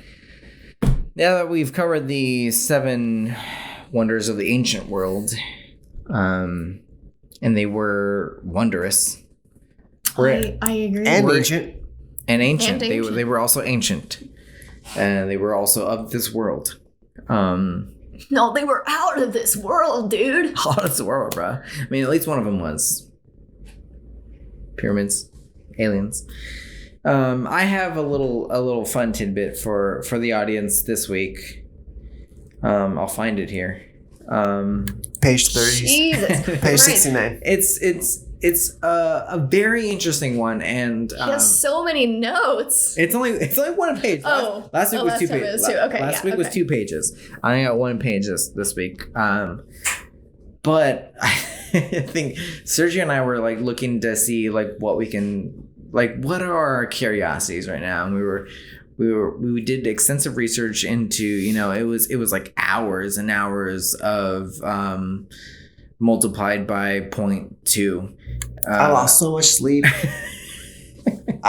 We found this topic. I lost connection with family members because I just spent too much time on this. Yeah, of course. But we found this topic, and it was you know, because we were like, what do we want to learn about? What are we curious about? Were you doing this while I was FaceTiming Dominique earlier? Yeah, absolutely. This is 5 minutes of research. it was not a long time. It took me longer to write it down than it did to research it. But you do want to know about this. You do want to know about this. I'm so excited. But like, You have no idea. So I had a couple topics on hand, and I was like, I think this would be cool because like I was wondering about it. I did research it, and I was like, this is cool. And we will talk about those eventually. But then we came across some like weird topics that we were like, that's also interesting. Salacious? What does salacious mean? Like in like sexually focused? Yes. They're not. Oh. What? Oh, what? I forgot. I mean, Sorry. kind of, but that'll be Centered on sex, basically. kind of, but that'll be explained. So, this week's fun tidbit topic is.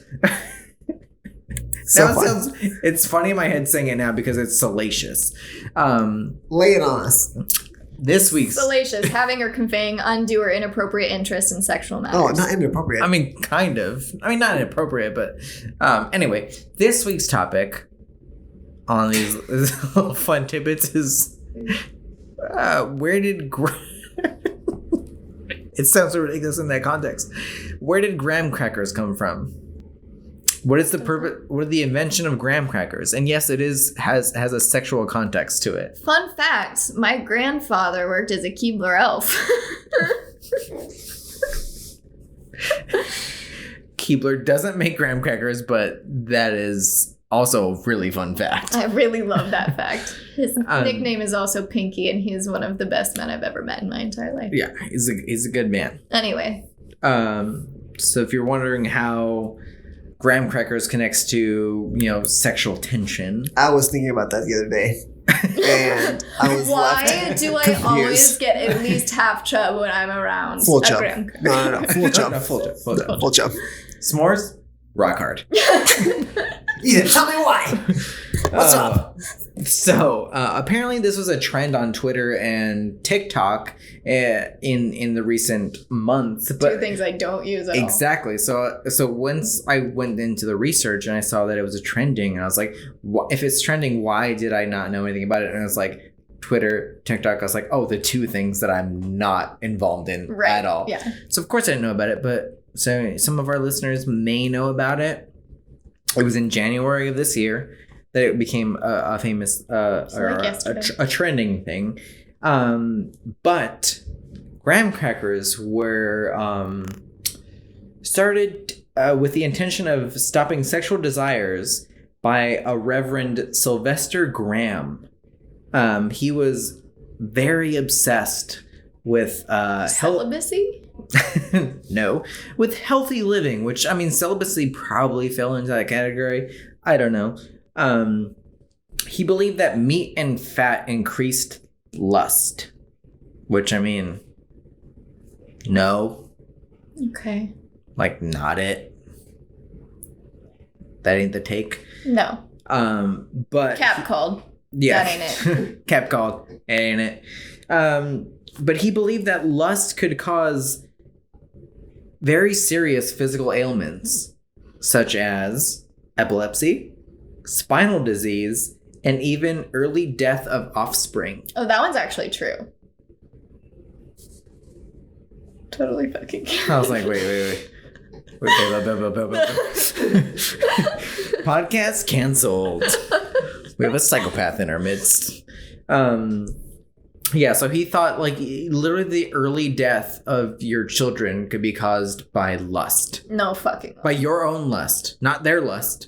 Like, you can be lustful. Oh, shit. That's like in The Sinner when, like, because the daughter has cancer or whatever she has, and they, like, the mom makes them pray, and, like, they can't do anything. They can't have candy or, like, whatever. Yeah. Yeah. That was this guy's vibe. Reverend Sylvester, what was his name? Graham. Yeah. Graham crackers. But yeah, he believed that lust could cause epilepsy, spinal disease, and even early death of offspring. And he had a very strict, very heavy hand on the no policy of fucking refined white flour.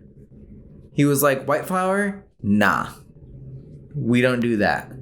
Wheat, don't do that. So he created graham bread, which is not exactly the cracker, but that's where it comes from. He created graham bread with unsifted wheat flour because, you know, he was like, that white flower, that shit caused lust.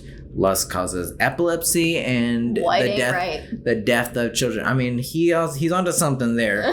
White ain't right, but you know, not in this way. This is weird. Yeah.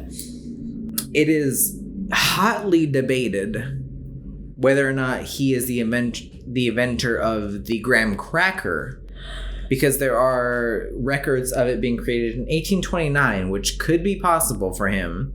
But there are also records of it being created in 1882, which is 31 years after his death. But regardless of whether or not he created the actual graham cracker, it is not contested that he is a influence on the current graham cracker. So whether or not he created the actual cracker, he did create the bread, and it came from this whole mission of him to, you know, be a psychopath.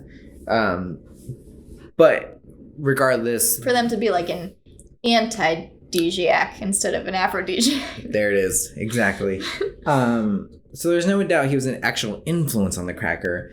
But now they are made with bleached white flour, and, you know, the whole world has never been more lustful. It's true. Because they said, fuck that dude. We big sluts. We fucking over some s'mores tonight.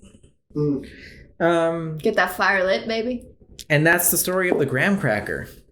That's really fun. I did like that. Yeah, I like that a lot too. I thought it was really interesting. And of course, most of the world on Twitter and TikTok knew about that 2 months ago, but you know. Why? I don't know. I don't know how it started, but it is a trend that came across, and we were sort of bombarded with a couple of trends that came, and in the coming weeks we will cover some of those topics that we came across. But is it necessary since all of everybody knows about them now? We're like the only people that use TikTok. It's necessary that I like to say that I've had graham crackers before. I'm sorry, I've had graham crackers before, and I've still had boners. Well, because they're made with bleached white flour now. Mm. You didn't have the original. If you had the original, you'd be that good old fashioned graham bread. Got it. Yeah. So I should still be ashamed of my sins. Yeah. I'm sorry. All right. You should be. I repent. Yeah. So that's the history of graham crackers. So whether or not he actually invented the cracker, he did invent the bread, and the cracker was named after him. And he had a lot of followers. Was he a cracker? Was he white? Yes. Got it. Yeah, absolutely. I mean, come on. Yeah. Come on. Does that behavior sound like anything other than white? Sounds about white. So that is my fun fact for the week. Love it. You had 7 fun facts for the week. Sorry. And they were good. I'm very excited about. I'm very happy to have learned about the wonders. I love this kind of stuff. I love the ancient world. That was good. Hell yeah, I'm glad. Yeah, this one was super easy and fun to research too. It was, I really enjoyed the research for this one. I'm super stoked that y'all liked it. I really feel like this is I don't know, we had a lot of fun this episode, I think. Oh, I had so much fun. And I love history. I love just like random like things that existed. Like And I think talking about topics, when we were making our list and stuff, we have like a whole running list of like topics that we want to cover, and then putting on the 7 wonders of the world, like I said in the beginning, like I think I didn't know that there were several lists, like several time periods of lists of 7 wonders of the world. So in my head there was like the 7 modern wonders of the world, I guess. Right. You just thought there was one 7 wonders of the world list. And then apparently there's like multiple. I had no idea that there was an ancient list, and that's so fucking cool. Like I didn't know about a lot of these, and I think that was really fun and really cool to learn about. And I think that's really all that we have as far as facts go. Yeah. So that's everything we got. We can do our little sign off here. Everything you got. I got season ticks. I got you on the flip side. Anyway. You can, if you would like, follow us on Instagram and Twitter, which we don't really use Twitter, but we'll get on there someday, at Misfits and Tidbits. That's an N in the middle there. And then Misfits, Tidbits sounded out. Yeah. And you can email us again if we got anything wrong or missed anything, or if you just want to say, sup, stupid. Email us at hello@mntpodcast.com if you want to learn more about us and, just get a general vibe of like who we are, what we do. Just if you want to vibe with us, like we want to vibe with you, go to mntpodcast.com and just be like, hey, that's you. This is me. And what else we got? If you're listening, only listening on Spotify or Apple or Google or wherever you listen to your podcasts, please feel free to check us out on YouTube. We also record these in full HD 1080p, which is, that sounds wrong now that there's 4K and like 5K and like 8K and shit, but like, go on YouTube. If you want to see the images we talk about, you can see the pyramids, you can see the statue, you can see all the depictions of the seven wonders. And then if you're watching, please feel free to go to, if you're watching or listening, please feel free to go to Apple Podcasts and give us a 5-star rating or review and just help us boost this podcast, because we really enjoy bringing this content to you. We really enjoy learning for ourselves, and we hope you learned something too along the way. Not only that we're dumb, but that you're also dumb and that we're learning together. And please, no, we're all dumb. We're all dumb. Yeah, I think that's about it. I think we covered the full circle, the full thing. That's it. Stay safe, stay humble, stay home. Stay not fucking up your podcasts and losing hours of work. Stay doing that, because that sounds great to and me. just like, I don't know, stay focused. Like, try and get your stuff done. I don't know, it's hard eyes these days. Eyes on the fucking prize. And like, just like, remember, you have a goal, and everything that you do should be in pursuit of that goal. And the goal is to be whole. Take care of yourself. And your holes. Goodbye. Yeah, protect your holes, for sure. Goodbye. Jesus Christ. Cut. 3. Cut. Okay. Catch new episodes of Misfits and Tidbits every Monday. Me.